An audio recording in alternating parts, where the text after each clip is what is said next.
Avoid legal snags by telling people they're being recorded. You're being recorded. I'm You being can't recorded. sue me.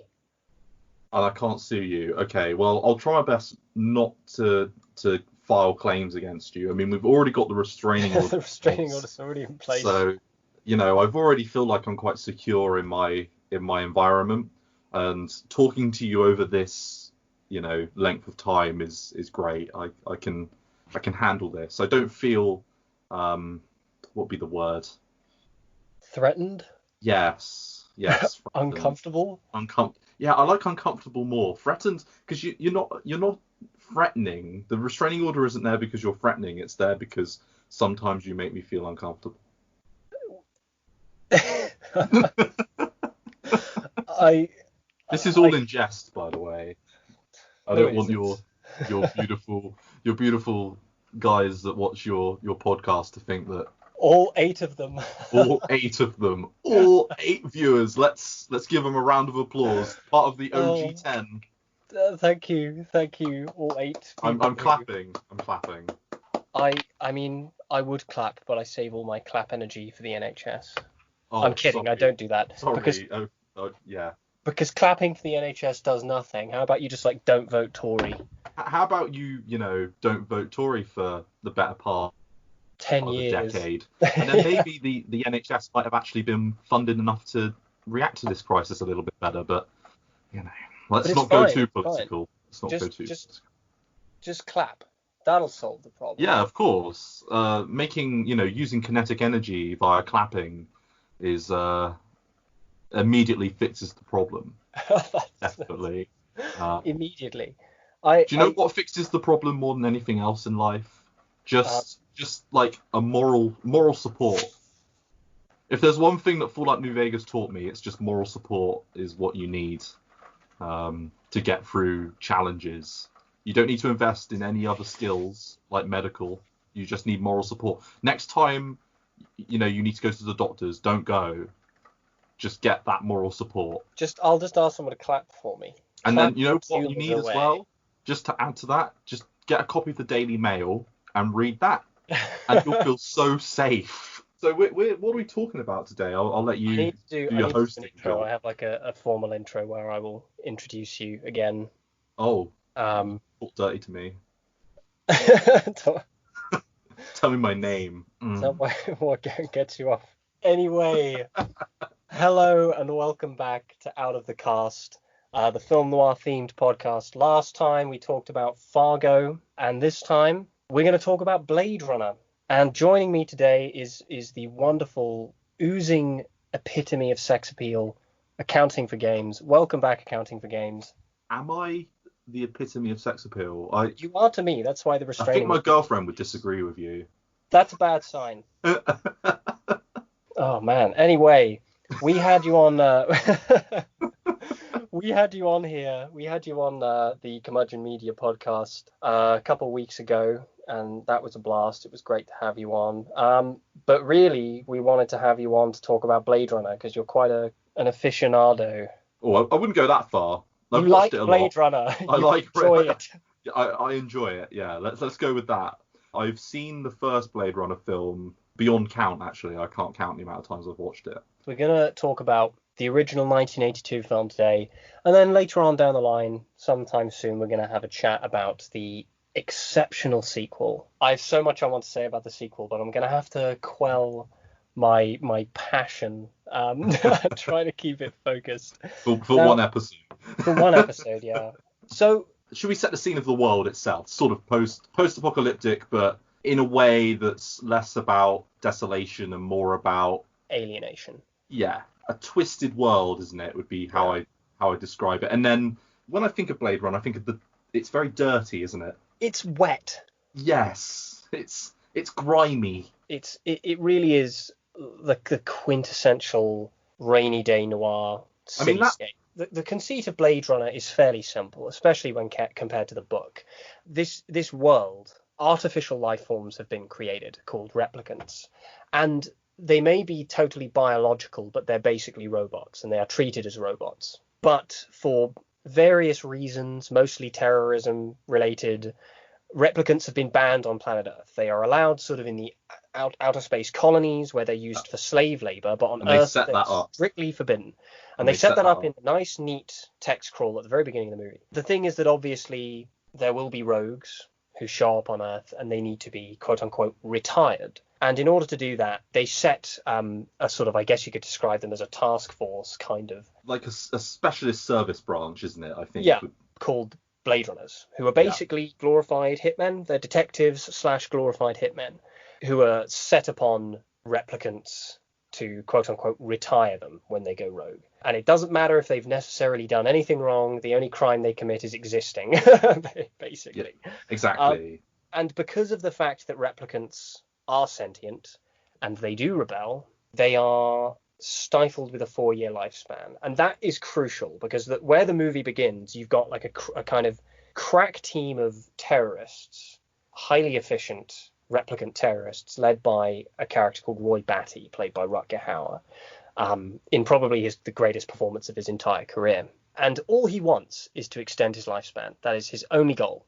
So Rick Deckard, the titular Blade Runner, is basically called back into service after having sort of prematurely retired to hunt them down. There's a pun in there. Rick Deckard really is burnt out by the beginning of the movie. He's about as classic a noir protagonist as you can get. Like from the beginning of the film, you get the impression he's been doing this for a long time and it has taken its toll on him.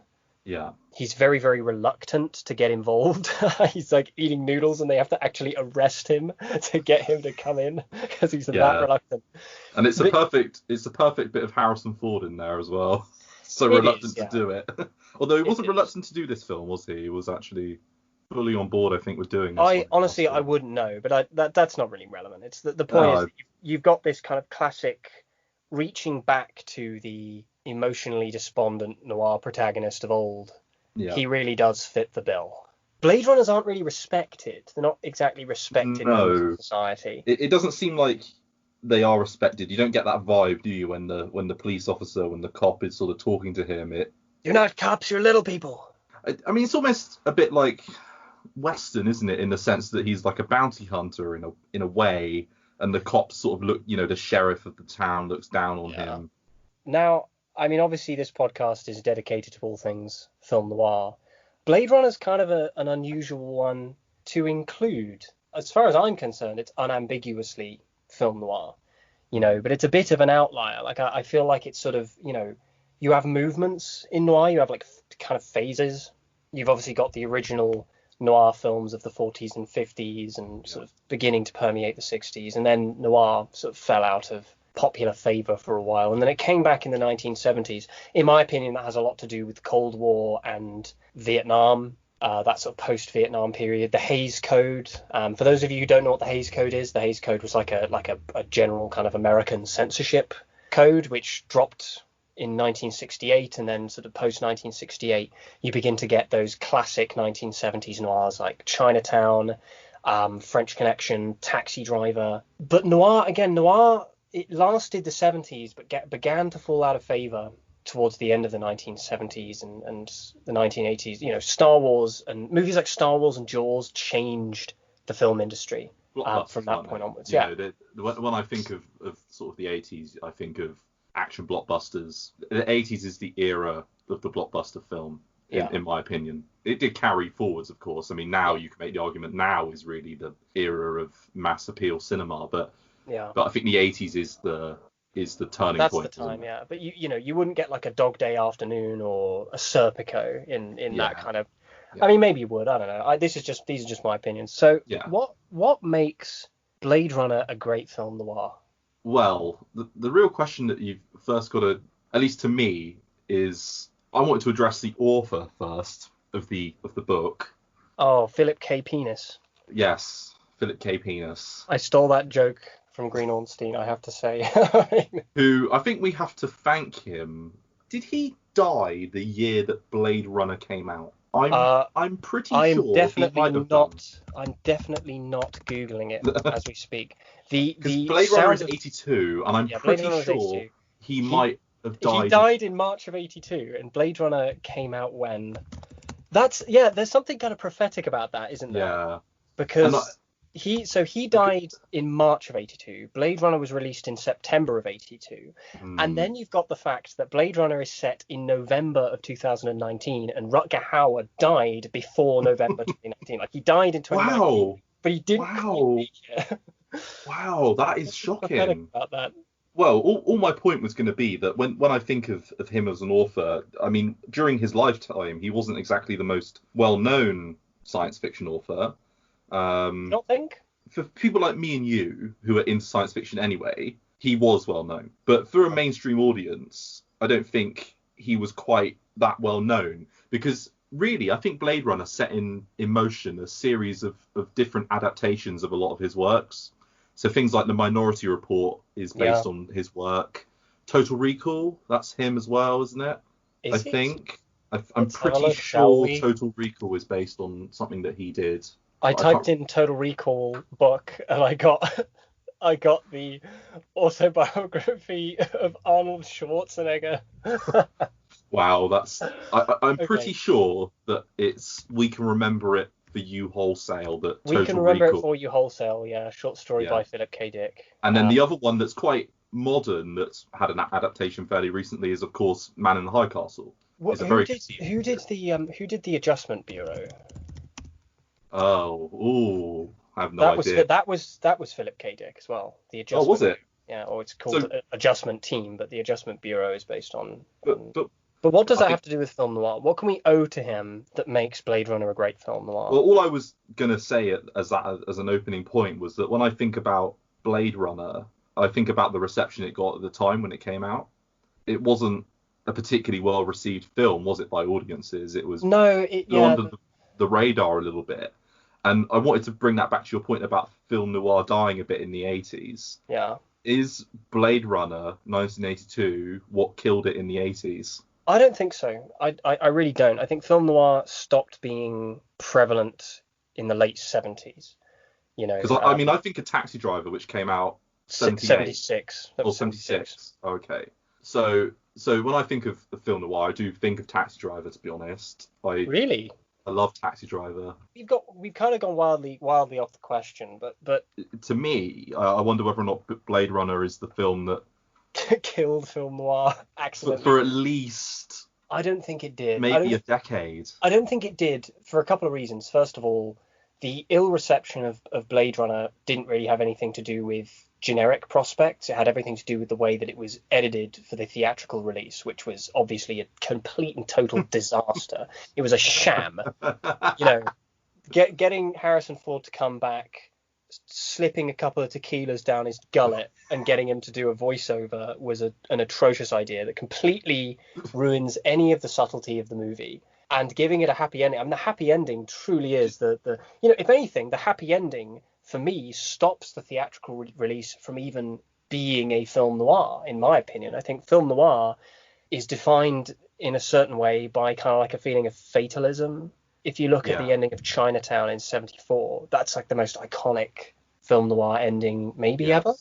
Maybe one of the most iconic endings of a movie, full stop. In the end, they are powerless to do anything. Noah Cross gets away with rape and murder. Regardless, Chinatown has like a notoriously miserable ending. Film noirs tend to, I mean, a movie like The Killers ends before it's even begun. Like, it ends, the Swede is killed in the opening like 10 minutes of the movie, and the rest of it is just trying to find out why. So the happy ending has already been robbed from you. And then to take Blade Runner and give it this magical ending where they're driving through the fields. I must say that it's the one part of Blade Runner that I don't want to say it sticks out when I think of Blade Runner, but sometimes when someone says Blade Runner to me, I do just picture in my head that moment where they're driving off, and I sort of cringe a little bit. I cringe. Blade Runner, like the point I'm making. I know why they did it. We all know why they did it, but it was a stupid decision. It doesn't change the fact it was a stupid decision. The point I'm making is Blade Runner didn't fail because it was film noir. It failed because of a bunch of really dumb decisions made by a bunch of suits. And if anything, it succeeded a little later by being more pure to what it was supposed to be. Well, I mean, it developed into, first of all, a cult classic, but then It's more than a cult classic now. Well, this is what I mean. It's developed now into just it's the bedrock, isn't it? For yeah, it's the bedrock of neo-noir. It's the bedrock of like cyberpunk, visually speaking, anyway. But let's talk about the visuals for a second, because I think that the visual style of Blade Runner is part of what makes it such a great noir. You know, it's the one thing in Blade Runner that sticks out more than anything to me. I think that's important because film noir is like, it's transgeneric. It's not a genre. It's like, it's more of a style or a tradition. Yeah. And it's governed more by like atmosphere and tone and style than it is by story elements. Yes. And when you're introduced to that world, you know, that iconic opening shot, you know, with the eye and the smokestacks just like exploding into the atmosphere, you're instantly introduced to a city that is as alienating and overwhelming as we have come to expect of film noir, I think. Yeah. You know, it almost takes it to a whole new degree in a way that film noir couldn't without the assistance of that kind of like speculative fiction, you know. It's a futuristic modernist take, isn't it? Really, on a slightly old style. Yeah, I mean, look at it. I would argue that noir is timeless because it will always be relevant, because there is always going to be something that will elicit a noir tone, be that the immediately post-World War II period or the Cold War and the 1970s kind of noir resurgence. There will always be a reason for noir to exist. It might bubble up at particular moments, but there's always going to be something to bring it back. Yeah. You know, I think something else needs to be said of the source material, because if we know, which we do, that film noir sort of lost its relevance a little bit as we enter the 1980s, Blade Runner was drawing from a text which was right on the cusp of when noir was regaining its relevance. So was it published in the late 60s? It was published in 1968. It was published the year the Hays Code was dropped. It was right on the cusp of those rising, mounting Cold War tensions. You know, the nuclear scare really is the backdrop to the novel. Blade Runner was drawing from a well that was tapped deep into the zeitgeist that birthed the noir resurgence. And to be honest, a lot of Mr. Dick's sci-fi sort of ideas, I often think of humanity versus machine stroke automation. When Very you think much that anti-modernist kind of... Yeah. And when you look at it in the context of when it was written, and you look at the fact that really humanity was terrified, wasn't it, of the idea of being wiped out by its own creation. Nuclear war being the guiding principle. Yeah, exactly. And you look at when this was written, and you take that as the context of when it was written, and you understand why a lot of his sci-fi writing does revolve a little bit around the idea of machines supplanting / destroying humanity. And as you say, that I don't want to say automation, but anti-modernist. Yeah, exactly. And that's what I get when I read a lot of his works, and especially so in Do Androids Dream of Electric Sheep. That title is going to get exhausting to say. Do we just try and shorten it? Is there a good acronym? No, we don't. Dad. Oh, you can have daddies. We can start Daddes. Daddes? Dad? We just call it Dad. Do Androids Dream, Dad. Doados. That is the acronym. Doados. We'll have Doados. Oh my goodness, you're a disaster. God, I can't say that. I can't take that seriously. I always just refer to it as androids. And oh yeah, okay, so androids, that's quite good. But I think more than any other of his books, it's the one that I think of. And it is set, isn't it, in a post-apocalyptic It is, yeah. scenario, it's kind isn't of, it? We talked about this briefly when we discussed Mad Max in the last Everything and Nothing. But it's unlike something like Mad Max or Fallout, where its depiction of the post-nuclear world is like really, really like dusty and desolate. I think Philip K. Dick's prediction is a lot closer to what the world ended up becoming. And of course, the nukes were never dropped. We never ended up with a vast nuclear fallout, but the coming of modernity, he predicted it pretty perfectly. You know, the city is just as desolate and alienating as Philip K. Dick kind of predicted it to be. But I guess what I'm trying to say is that his vision of the post-nuclear world is desolate in a very unique way. It isn't literally desolate. It's very, very dense. It's overpopulated. So what about Roy Batty? Rutger Hauer portrays him perfectly, doesn't he? That's the first thing I just want to say. And he's so charismatic, and every time he's on screen, you don't want him to leave. He's the most interesting part of the film, isn't he? Well, he's what drives the entire thing, because his plight to gain life is tragic. It's something that we as humanity sort of take a bit for granted, isn't it? I think sometimes just having the right to life itself. Yeah. And one thing that you do sympathise with is the lifespan aspect. The 4-year lifespan is really quite horrible. Yeah. In relation to a sentient being. But I'd be reluctant. I don't know about you. I'd be reluctant to interpret that literally. I don't think it's meant to be interpreted literally. But for an average moviegoer, if you were to watch this film, that's what jumps out at you, isn't it, immediately? Well, that's not what I mean. What I mean, obviously, in the story, the 4-year lifespan is literal. I'm talking about what that means and what his story kind of represents. Yeah. Because he's the most sympathetic character. Like, Deckard is a bad person, ostensibly. Is he a bad person, or is the world that he lives in terrible? That's a much better way of putting it. You get the impression that Deckard is like a put-upon kind of character, and a lot is demanded of him. And he's had to relinquish his humanity in a certain way to survive in this world and to do what he has to do.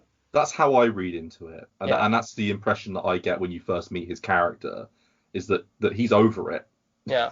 He doesn't want to do it, Yeah, and he personally has seen so much and been through so much. You don't get the impression that he has any particular kind of prejudice against replicants, and you know that a lot of people do. I mean, especially by the time you get to 2049, there is outright malignant bigotry against replicants, and there's not so much of that in the first movie. You get a sense of condescension upon replicants. I mean, if you think about the opening scene with the Voight-Kampff test, which is, you know, for those of you who don't know, the Voight-Kampff test is like a very rudimentary kind of examination that can be done to measure whether or not a person is a replicant or if they're a human.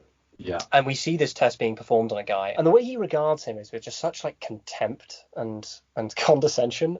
But you don't get that from Deckard. Like, Deckard is a very kind of cold, pragmatic character. It's that classic kind of noir situation that you've come to expect of this kind of movie, where the character is forced, because of the world they live in, they are forced to, you know, separate their interior from their cold, callous exterior. There's a wall, isn't there? Yeah. That's the, you know. What I want to ask you is, do you think, honestly, that comes to the detriment of Deckard's character? Because I've heard a lot of people call this movie boring, and a lot of people call Deckard a disinteresting character. I disagree wholeheartedly. I could not disagree more. I wouldn't say Deckard's character is boring at all. No. And I wouldn't say the film is boring. I can understand why someone would say that the film itself and the storyline is slow. I can understand why someone who isn't into this sort of film would say that.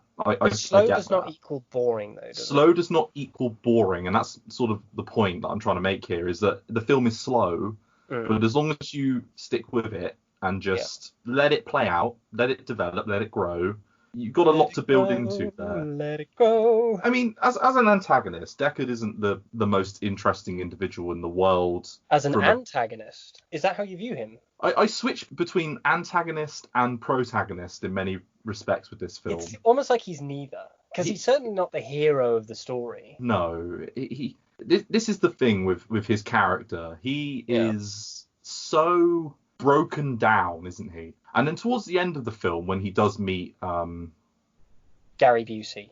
Yes.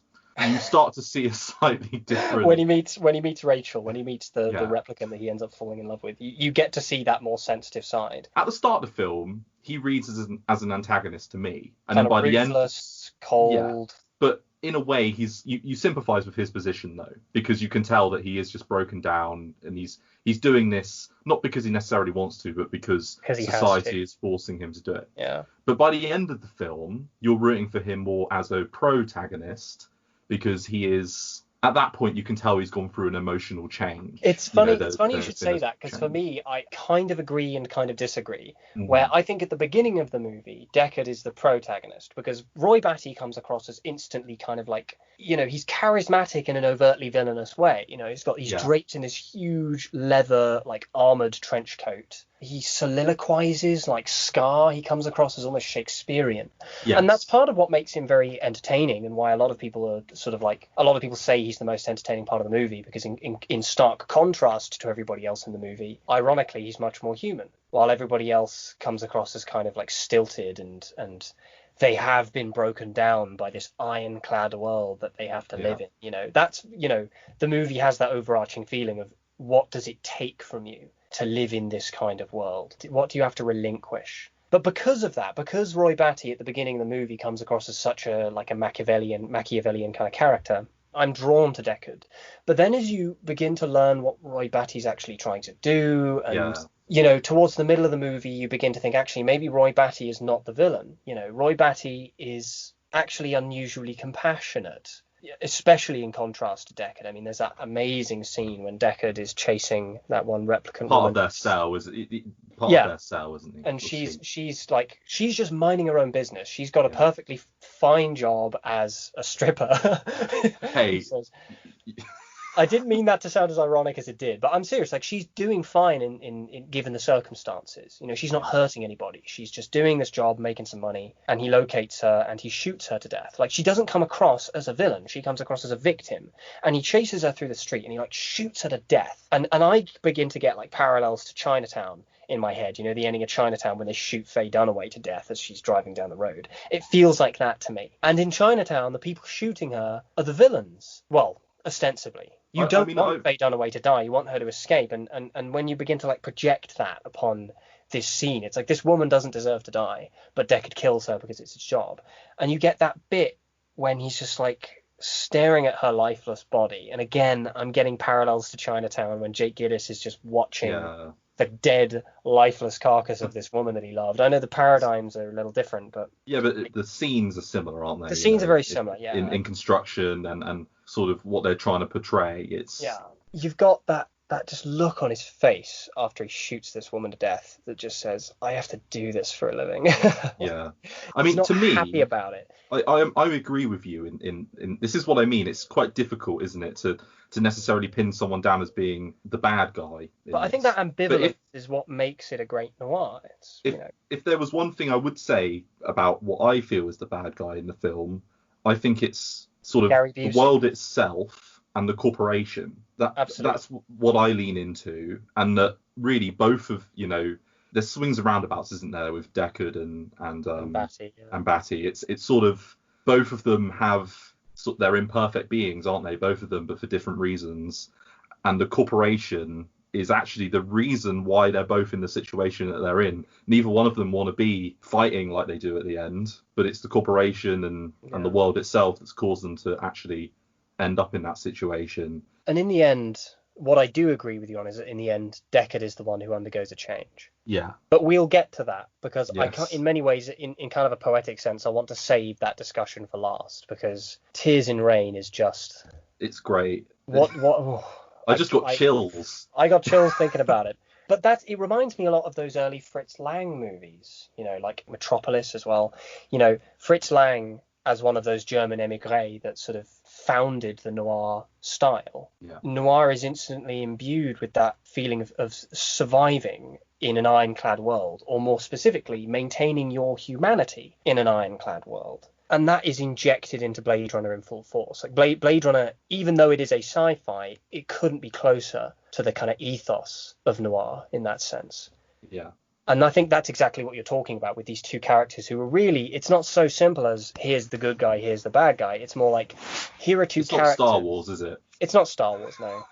Here are two characters who are really the product of the ironclad world. How do they maintain their humanity in that kind of universe? Yeah. Which really, for me, that is what Blade Runner is about. It is about humanity. That's kind of a broad thing, so I feel like we need to unpack that. And I think it begins with agency. for me. It begins with selfhood and agency. So Deckard is kind of mechanical in how he operates. Like he's not given a choice as to whether he can or cannot turn this job down. He is set upon these 4 people, and he will enact his duty. Yeah. Like a robot, like an automaton. Like a machine, like what he's hunting. Batty, on the other hand, is bohemian by comparison. Like, yes. There's an irony there, because Roy Batty might be the replicant, but he enacts humanity. Yeah, exactly. By his agency. And I think that, for me, is the importance of the ending. I talked about this a little in an article I wrote, link in the description. It comes down to agency. Humanity is about what you do and do not choose to do. Yeah. So Deckard doesn't choose to hunt Roy Batty. He is set upon him like a robot. But when Batty comes to the end of his life, so you get to the end of the movie, and Roy Batty has been unsuccessful in trying to extend his lifespan, and he is literally minutes from death. And he is presented with a choice. He has pursued, him and Deckard have like this cat and mouse kind of thing. Yes. And Deckard is the mouse, in this disused block of apartments or something. And he pursues him to the top of this building, and Deckard is hanging off the edge. Yes. Mere inches from death. And Roy Batty in that moment is presented with a choice. And contrary to everything you would believe, he saves him. He doesn't watch him plunge to his death. He saves him. And believe me, he's got every reason to watch him plunge to his death. Deckard has killed all 3 of his friends. Including sort of his love interest, hasn't he? He's killed all 3 of his friends. And he looks down at him and he saves his life. And I don't want to go into Tears in Rain quite yet, but that choice is what matters. That, for me, is the overarching kind of theme of the movie. Humanity is derived from our agency, from our selfhood. That's there's this constant leitmotif of eyes. The movie opens with a shot of an eye. The sequel opens with a shot of an eye. When they, in 2049, you've got the same kind of thing where the serial number is imprinted on the back of the eye or something like that. There's this constant coming back to eyes. The Voigt-Kampff test is like a zoom in on the eye. The eye, for me, is representative of selfhood. It's representative of the subjectivity. Well, the other side of it is that in a lot of civilizations, the eyes are often seen as the windows into someone's soul. Yeah. And obviously, absolutely. You can make the argument that Deckard at the start of the film and throughout doesn't really have a soul anymore. Or it's not necessarily that he doesn't have a soul, but he's buried it so deep. It's buried it so deep that it's gone. Whereas the replicants, they don't have a soul, if we assume a soul does exist. But the character, Roy does actually show more of a soul at the end of the film, doesn't he, than pretty much anyone else you've seen throughout the whole film. And he makes a crucial decision. Yeah, exactly. And also the framing of that scene's quite good as well, isn't it? The way that he looks up at him and he is looking directly into his eyes, isn't he? You know, it's quite an interesting framing device at the end there. That for me is really what it all comes down to. And it's very easy to inject kind of like racism analogies into it, and I just don't think that captures the nuance of what Blade Runner is and why it was made. And I think it's easy to sort of say that, but it's more than that. Yeah, it's much more than that. It's more than that. And I mean, it was interesting you mentioned about sort of right at the start there and sort of German immigrants into the United States, the idea of soul and maybe just watching things happen and letting things happen and agency. And of course, a German immigrant to the United States, you've probably witnessed a lot of things in the 1940s that were terrible. And for some of those people, they might have been asking themselves exactly the same question along the lines of why didn't I have the agency to do something about it? You bring up an important point there. I don't know if Fritz Lang, I'm fairly sure Fritz Lang emigrated to the United States before the outbreak of the Second World War. But the reason these emigres moved was because of Nazism. That's why they emigrated. Exactly. And a lot of them weren't, some of them were Austrian and a lot of them were Austrian and Jewish. Exactly. That emigre experience informs that feeling of alienation. But even in the sort of pre-war America years, you've got the tales of I can't remember the name of the boat, but they turned away a boat full of Jewish refugees from Europe in the pre-war years. And it sort of speaks to that agency, doesn't it, of sort of wanting to help people. You wonder whether or not some of these filmmakers might have actually Yeah. been referencing that a little bit. We keep using the word alienation.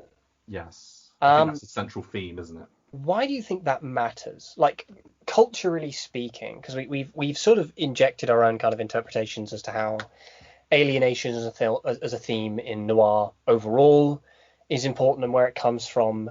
What about Philip K. Dick particularly, and Blade Runner particularly, and that modernist thing? I don't know if you know this. You probably do. And Green Ornstein and I have talked about this pretty extensively when we talked about Fargo season 2. Yeah. Alienation is a central critique of modernism and modernity. And for me, it really can be boiled down to the city, to the metropolis, to new models of urban infrastructure. I think you can take it all the way back to a historical aspect there. I'll go back to sort of Victorian England and say that even in the writings from that period, that's the same though, isn't it? It's still a metropolis. It's still a metropolis. That's what I mean. That's what I'm trying to say is, if there's one thing that humanity doesn't like, it's change. Except for war, which of course never changes. Which, yeah, of course. There's something I've learned from Ron Perlman. Good old Ron Perlman. They cut him for Fallout 76 and Fallout 4. Terrible apparently tragedy. He's a horrible person and they didn't want to work with him. That's what I heard. I might be completely wrong. Don't at me. But all I was going to say is that if there's one thing that humanity does have a fear of, it's change collectively. We prefer the status quo, don't we, as a species? Yeah, but it's an alienating feeling, isn't it? And it is. The world is changing faster than you're able to keep up with. Yeah. That's where the alienation comes in. That comes into a lot of noir cinema, like neo-noir movies like No Country for Old Men. I mean, that's what the movie's about. Yes. That's the central kind of plight of Tommy Lee Jones's character in that. How do you think that's injected into Blade Runner? Ooh. I mean, okay. The obvious answer is the city itself, and the representation of the city is which is iconic. It is an iconic kind of city space. There's a very iconic kind of inclusion of advertisements in Blade Runner. Yeah, so something you see a lot of in cyberpunk novels. Yeah, I would say that the cityscape itself in Blade Runner is, to someone like me and you, can you imagine living there? Can you imagine just a world like that, a city like that, living there? I can. I think there are a lot of cities in the world right now which are just like it.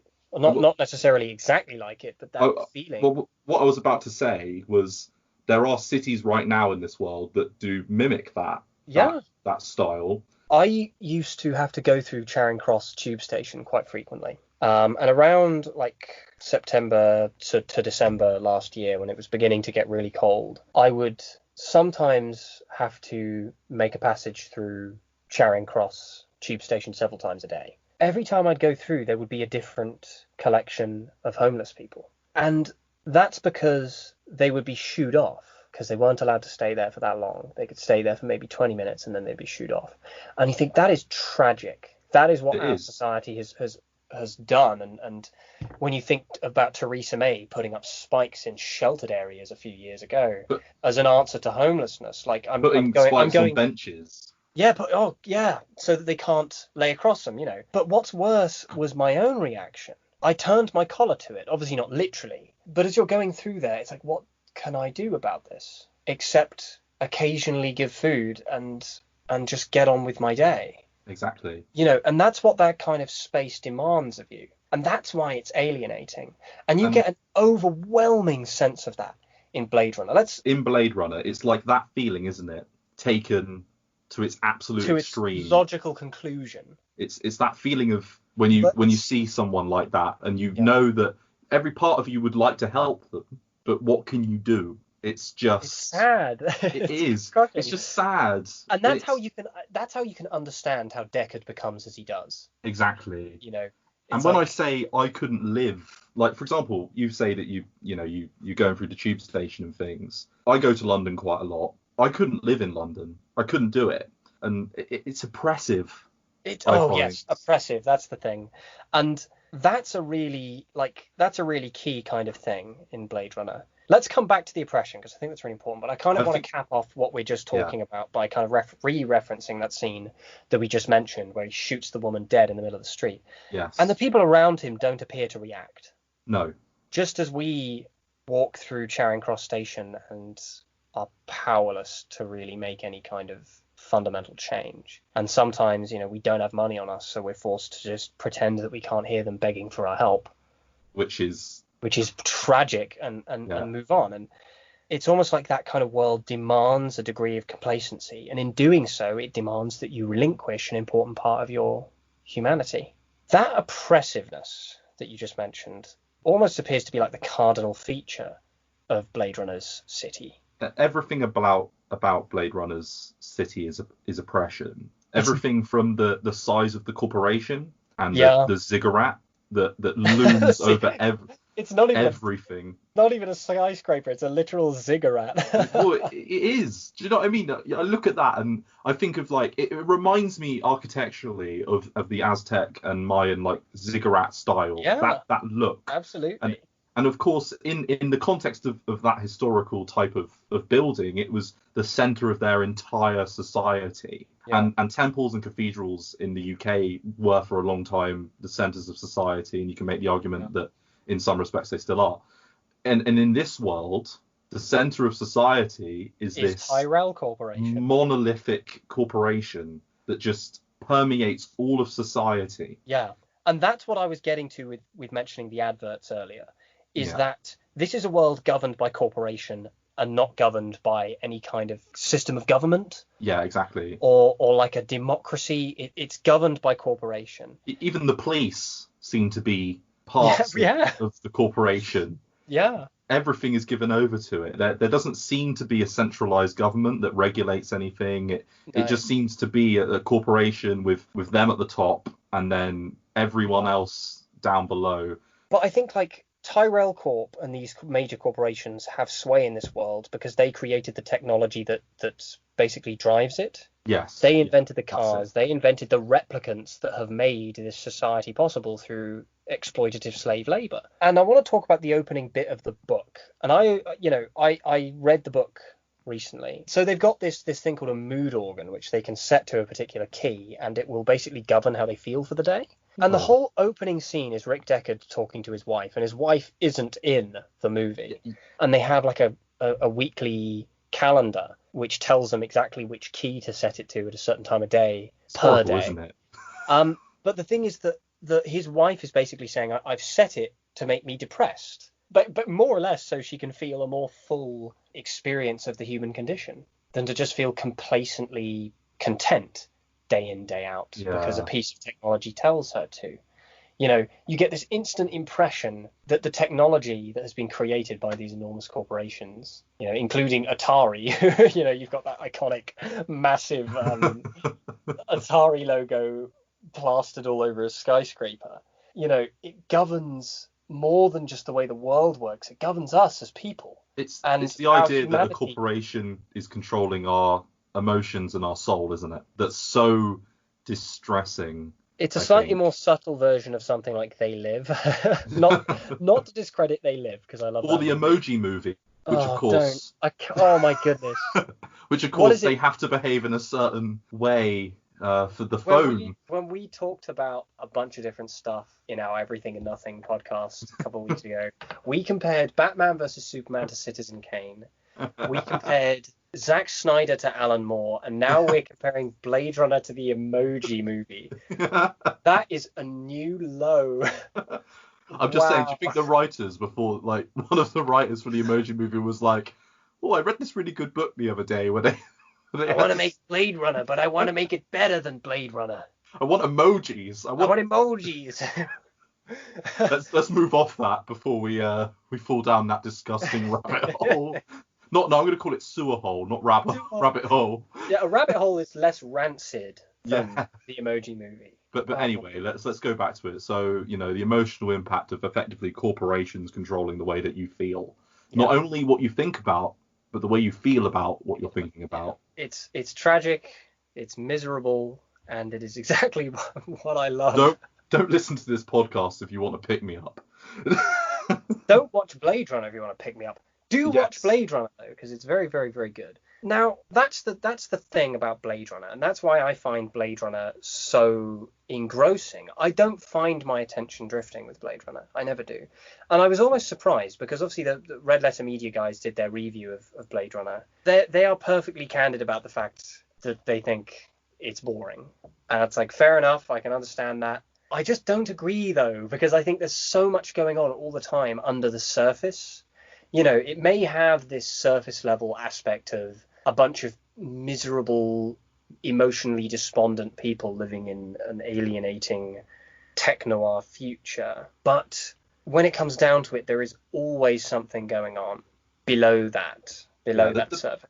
The basic plot is very straightforward. You know, the basic framework itself, the idea. But it's not about that, is it? But exactly. It's actually about some of the nuances behind it and watching your characters. Some of them grow and some of them regress at times. It's not so much about plot from A to B. It's more about what's going on, the little moments of subtext and nuance. It is that. It's those little moments of subtext, you know, those little lines that will just end up playing in your head on repeat for years. That's really why this movie has lasted as long as it has. Not just because of its utterly exceptional visual style, which is so influential. It's held up really well, actually. It's held up so well. But it's the odd line, the odd facial expression, you know, that just stands out to you. Sometimes if I close my eyes, I can still hear Gaff shouting out to Deckard, "It's too bad she won't live, but then again, who does?" I've always quite liked the scene towards the start of the film where they visit the man in the freezer. Oh yes, the dude who voices Jack Black's dad in Kung Fu Panda. Is that real? Is that a joke or is that real? He does the voice of his adoptive dad. He plays the duck. And he's also in Chinatown. He's one of Faye Dunaway's, Evelyn Mulray's servants. But all I was going to say is I quite like, in relation to what you're saying about nuance there, if people say to me about Blade Runner being boring, quote unquote. First of all, kick them in the shin. Well, I don't mean to kick them in the shin, but I can just point them to this particular scene and maybe just say, watch this. Because the reason I would go for this one is that while it's a bit on the nose in places, you know what's going on. They're subtly threatening this individual, aren't they? In a way. But there are moments where you're looking at Roy Batty's character, and you're realizing from looking at him that because the guy in the freezer is part of or a member of the team that created them. Am I right? he makes eyes. Yes, and eyes are the most important part. As we've established, they are sort of they're kind of like a symbol of agency and selfhood and subjectivity. And he almost sort of looks at the guy in the freezer. I'm going to call him the guy in the freezer because I can't remember his name. I'm sure. Can I? But let's call him Jeremy. Let's call him Jeremy. So we'll call him Jeremy. And he looks at Jeremy with almost, I wouldn't, maybe not awe, but there's almost a certain level of respect there. You think so? Yeah, I look at him and I look at his face expressions, and this is what I like about Blade Runner. You and I can watch it and get different things from watching it. I'm getting from that scene, yeah, he's threatening him, but he's almost threatening him in a respectful way. If that makes any sense whatsoever. It does not. but to me, I've always read into that scene that he's looking at him almost like, I don't want to say he's looking at him like a son would perceive a father. I would say you get more of a sense of that with Tyrell. Yeah, you do get that more with Tyrell, but you see a build-up, don't you, towards that? What I want to ask you is, what are your thoughts on the relationship between Deckard and Rachel? Because as far as I'm concerned, the only part of the movie that I do not like is their relationship. I hate the whole scene in his room, stroke flat. I think that's the moment for me when I stop liking his character. I mean, it's not aged well either as a scene. I just want to put it out there that Do you want to explain to people what the scene is? She is visiting him in his apartment, isn't she? Yes. That's sort of the groundwork. She's come to see him because she's now aware of the fact that, contrary to her prior understanding, she is actually a replicant. Yeah, and yeah, she's special in the sense that she's a replicant, but she's, I think, the most advanced one that they've ever done. It takes something like 100 questions on the Voight Kampf machine to determine that she's a replicant. And normally, I think does he say in the film it takes between 10 and 20? And the question that is the tipping point is, of course, when he asks her how she has her tea, and she says 5 sugars and no tea bag, and he's like, right, she's not a human. No, she says that the way she makes her tea is she puts the water in the mug, puts the mug in the microwave, microwaves the water, then she adds the milk and sugar, and then puts the tea bag in. If you know what I'm talking about, you understand. I think an easier way to put it would be that she puts the milk in first. I mean, no, did you not see that thing, a TikTok of an American? No, I don't have TikTok. Neither do I, but it's impossible to avoid these things. Like I manage it. No, I mean, a woman, you will find it like floating around on Facebook and social media and Twitter because it has outraged. I don't go on any of them either. Oh, I know, but you're an old man. Okay, you're an old man. Anyway, an American woman on TikTok did a quote-unquote tutorial on how to make English tea, and everything I just said is how she made it. Oh, that's horrible. Yeah. The tea was white. How can you be that wrong? White. Yeah, but it must be a parody. It must be a joke. No, it wasn't. It wasn't. Oh, I don't believe it. I don't believe that it's not that isn't a joke. It's the tea equivalent of My Immortal. Okay, well, it's the tea equivalent of DSP Tries It, and he tries to make pot noodle. I don't know if you've seen that. I don't. I'll send that to you later because you will die inside watching this. I can't die inside. I died inside years ago. Okay, well, what's left of your insides will become a black hole. But I'll just carry on with her character quickly. The other sort of major thing with her is that she has been given a life, hasn't she?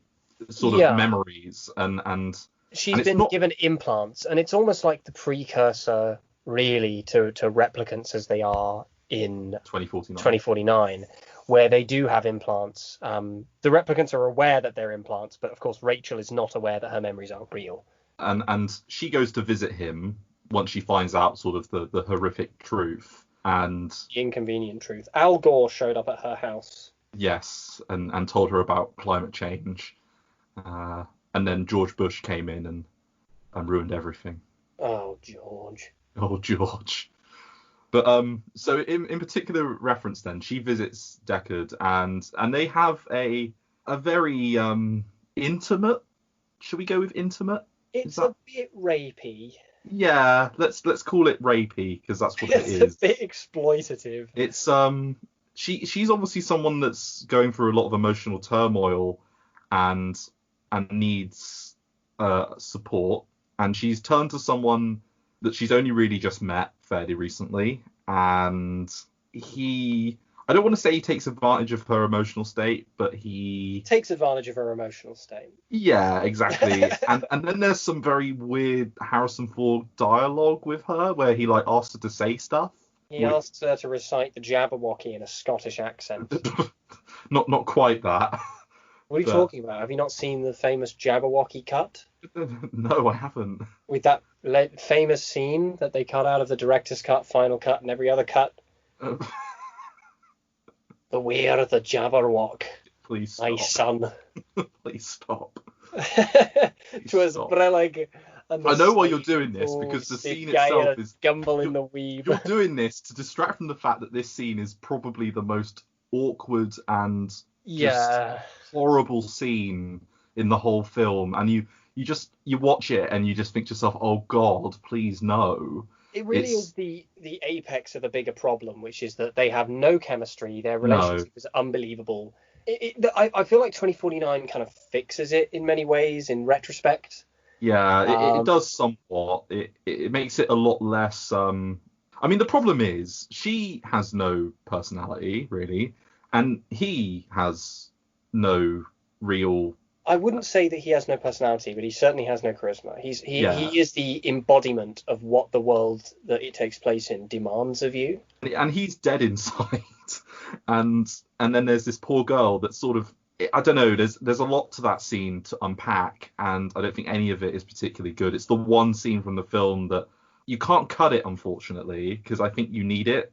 but it's the one scene in the film that I just wonder whether or not could they shorten it, is what I've always thought to myself. Could they just cut that last end bit out while she's by the window and the blinds and stuff, and just, do you know what I mean? Leave it maybe a little bit earlier. I know what you're saying. It's not a good, nice It's not viewing experience. It's not. Yeah, I think that's the one part of the movie that I never really was on board with, which was their relationship. And I don't think their romance is very well fleshed out. I think it isn't. It happens very quickly, and you almost get the impression that they did it for thematic reasons and sort of symbolic reasons, more than anything else. I mean, it's more... off the back of that scene, I mean, touching back to what we were talking about earlier, just quickly, in relation to when, of course, Roy's character saves Deckard's character at the end. I've always sort of read into that as being that up until that point, Deckard was sort of very nonplussed about replicants, and it's actually that moment where one of them saves him that actually fully causes his paradigm shift. It's that moment. I don't know if it's... I agree and I disagree. I think you're putting it in a way that I think fails to capture the nuance of it. Yeah. I think it's less to do with him being for or against replicants.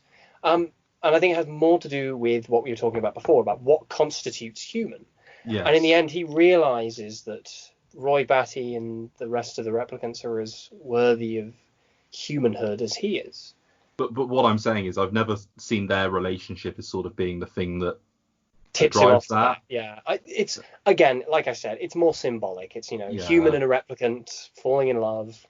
I wondered if the film needs it.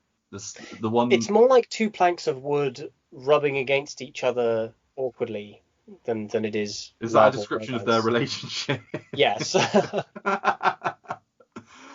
And you can hear the wood kind of creaking and scraping. It's God. Very dry wood.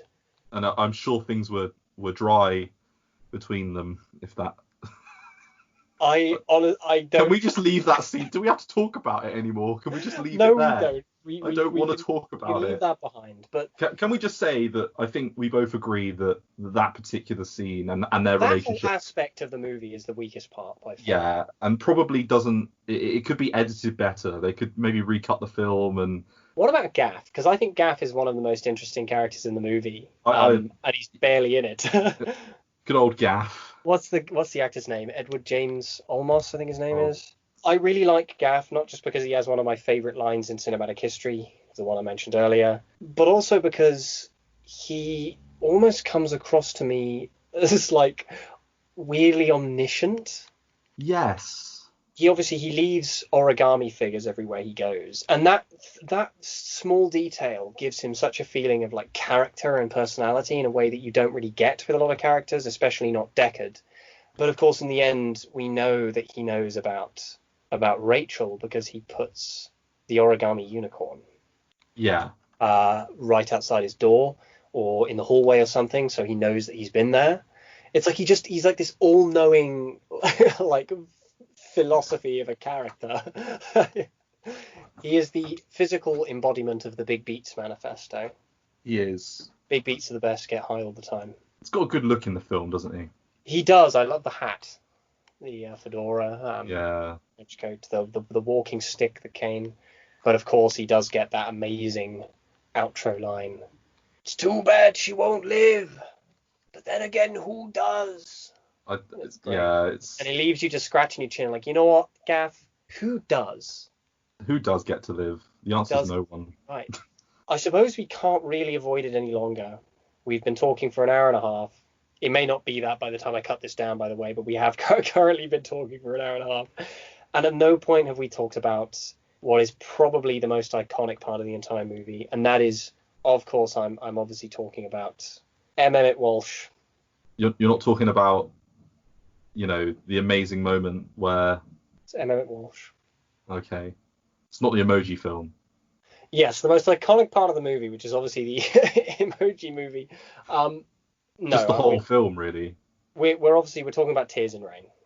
I thought you were talking about when Patrick Stewart played I think it was a poo. A poo emoji. Yeah. That should have been the warning sign for Picard, shouldn't it? It really should have. Anyway, let's move on, shall we, to the greatest. Let's talk about Tears in Rain, which I'm going to refrain from being a massive nerd and reciting it off by heart because I do know the whole thing off by heart. I don't know it off by heart, so you know what? You've out-nerded me there. I've out-nerded you that. Sometimes I just watch that scene on its own just to feel something. Because I feel nothing in my day-to-day life. I'm that hit me hard. I'm an apathetic, indifferent, lifeless corpse of a man. And Tears in Rain makes me feel things. Maybe set the scene for people that might not have watched it. Hopefully this convinces people to watch it. We talked a little before about the fact that Roy Batty chooses to save Deckard's life. So let's rewind a little bit and talk about that setup where Deckard is hanging off the side of the roof. Roy Batty saves him. And immediately after, he just plops him on the rooftop. And Deckard is like scrambling for space. He's like desperately trying to sort of like crawl away from him in a state of like bewilderment and panic, fear and sheer terror.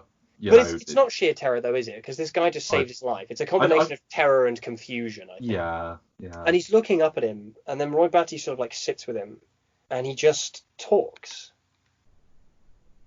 And then he dies, and that's it. But what he says to him is widely regarded as one of like the most special moments in cinema, and is widely considered maybe the best monologue. It's quite a short monologue. It's not like a Shakespearean monologue. I think sometimes a shorter monologue has more impactfulness, and it really does hammer home that feeling of agency.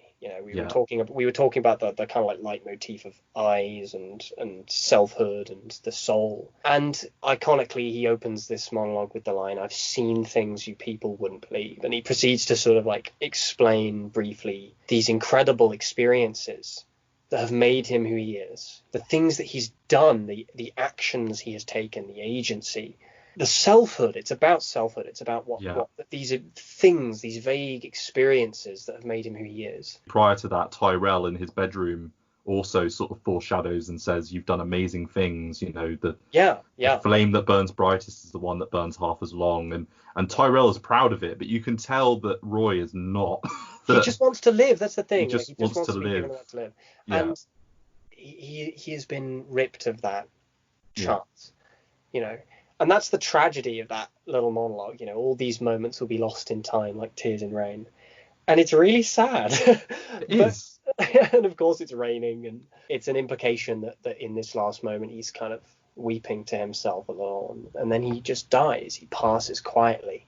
At that moment, he's finally come to grips with his own mortality in that specific moment. And the problem is, for a lot of people, that's something we never come to grips with, is our own mortality. And for that particular character, you watch it in that short monologue from the moment he lifts him over the balcony to, or the roof, whatever you want to call it. And then the moment where he just sort of slumps, doesn't he? Doesn't, it's not an overly dramatic death. It's sort of it's almost like his body just shuts down. Yeah, exactly. And that makes sense for, him being a replicant. It would make sense for his body just to sort of seize up, wouldn't it?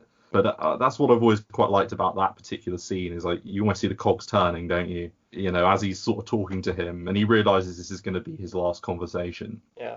And what do you think makes that moment special? That's a horrible question to ask. Yeah, I think that's a really difficult question. You could sit here for an hour and talk about that. But let's try anyway. I think what I just mentioned there is, to me, what makes it special. I know me personally, I've always struggled with the idea of just mortality itself. It's something that has always freaked me out. I don't know about you. This is the moment to talk about Rutger Hauer's performance. Yeah, I think it is. Yeah, I think his performance in the whole film has led up to this moment, hasn't it? Yeah, and famously, the actual line itself, "Tears in Rain," he improvised. He just threw it in there. Yeah. And ironically, it ended up being the thing that made the scene. Everyone remembers. And in many ways made the movie what it is. Yeah. The piece of music that accompanies that scene is remarkable. The piece of music itself is named after that line, "Tears in Rain." That piece of music recurs at the end of Blade Runner 2049. That entire scene and everything about it ends up being synonymized for me with the meaning of the film. If you take the monologue out of the film there, and you just have him save him, and then he dies, the film is not. It would be lesser for it. I'm not sure I would enjoy it as much. I think I would have that like iconic thing that your mind kind of latches onto. No, other than when they drive off into the sunset. I'm just going to ignore what you just said. At the ending of the ending of Blade Runner 2049, when they make a reference to Tears in Rain by playing that same music, it really shows like that scene has ended up being synonymized with like the meaning of Blade Runner. That entire moment, everything builds up to that moment, and that moment is when Deckard and the audience learn what it means to be human. So much so that simply taking the music from that scene and injecting it into the end of Blade Runner 2049 is enough to imbue it with meaning. And hearing it as well from something that isn't human, in the traditional sense, is quite an interesting dynamic in that, isn't there? You've had a character that you've been following for the film that has behaved abhumanly for large parts of it. No, he hasn't. What are you talking about? Well, what I mean is... Oh, Deckard. I thought you were talking about... No, I'm not. No, I'm talking about, you follow Deckard's character for pretty much the majority of the film. And Deckard's like a lifeless... He's been dead for years. Yeah, exactly. And then you have a character that is, on the cusp of death, but is almost displaying more humanity in that 30 seconds than Deckard has done in the last... 2 hours. Well, what I mean is in reference to his lifetime, probably his lifetime. Well, you don't really know that, do you? You don't know that, but the insinuation is that, isn't it? At least that's the way I read it. I don't think so. I think Deckard, you get the impression Deckard has been worn down over the years. Yeah, but what I mean is he's been worn down, but I'm going to stick to my guns here and say that I've always thought that in that moment, you've got 30 seconds there, or however long that particular speech lasts. I can't remember how long it lasts off the top of my head. But he's demonstrating a level of humanity there that Deckard is like watching him and almost in shock. He's obviously shocked, but yeah. I wouldn't say that's evidence of Deckard having never been human, having never had humanity. I think I'm not saying he's never been human, but I'm saying that for the last, as long as maybe he can remember, he's always sort of lived. He's been an empty, vacuous shell of a man. And it's taking something in front of him that he probably doesn't feel is human, talk to him in the way that he's doing is quite interesting. And I think really what that scene really needed was a voiceover to explain to us what it all means. Because when I first saw that, I don't know about you, I just didn't get it. I was there just thinking like, what is going on? Is that a joke at Star Wars' expense? Star Wars? What are you talking about? No, what are you... One of us didn't take our brain pills this morning. I'd never take my brain pills. I'm making a reference to Return the Jedi. Why would you do that? I'm obviously making a reference to the theatrical cut of Blade Runner, the movie that we're talking about. No, I immediately... To be honest, I have only ever seen the theatrical cut of the film maybe once or twice. It's not exactly worth watching, but it's just the fact that they studio executives obviously watched that movie and they got to that bit and they were like, oh my goodness, no one's going to understand this. Which I think is so sad. My dad had the special edition version on VHS. That was the first one that I ever watched. So when I think of Blade Runner, I don't think of a narrated version of it. But I agree with you. I mean, why you would need narration over it, I'm not really... I'm the same, though. I didn't watch the theatrical cut until long after I'd seen... I think the final cut was the first one I saw. There's so many different cuts of this film. More than there need to be for anything. Yeah, there's loads of them. And every now and then they'll play at the cinema, won't they? Like a new cut of it, won't they? They'll say, speaking of which, one extra scene. Speaking of which, how do you feel about the possibility that Rick Deckard may be a replicant himself? Do you think that makes or breaks the movie? I don't really care. So you're sort of ambivalent. I don't give a flying F. I know a lot of people care about that. I don't care. There's some isn't there some subtext in there and some hints that maybe he is. But primarily the origami unicorn, which I guess I'll need to quantify that statement. Rick Deckard has a dream of a unicorn, and when that is sort of recalled by Gaff in the form of the origami unicorn, it would give you the impression that his memories are not his own, and that the dream is not his own, and that it is an implant. It could isn't the point of the film, I'll just say this, isn't the point of the film meant to be that you're sort of not meant to really know either way? The idea of Rachel's character is that unless he'd done 100 questions on that machine, he wouldn't know. That's meant to be the point, is that Tyrell, the corporation, have created a replicant that is, to all intents and purposes, you wouldn't be able to pick it out from a crowd as being a replicant. So what you're saying is that that ambivalence actually is what would make that work in its favour. Yeah, I've always thought that you're meant to be ambivalent, that you're not meant to care whether or not he's a replicant or not, because I think that's sort of the natural conclusion of that idea, is that it doesn't matter either way. But do you care? I mean, that's my question to you. Do you think it matters? I'm in your camp. I don't think it does. I used to. I think, it doesn't exactly tell you here or there whether or not he is. It just leaves the interpretation open for the purpose that really it doesn't matter whether or not he is a replicant. I agree. because the circumstances of your birth / creation in this case is irrelevant. To quote a great movie, it is what you do with the gift of life.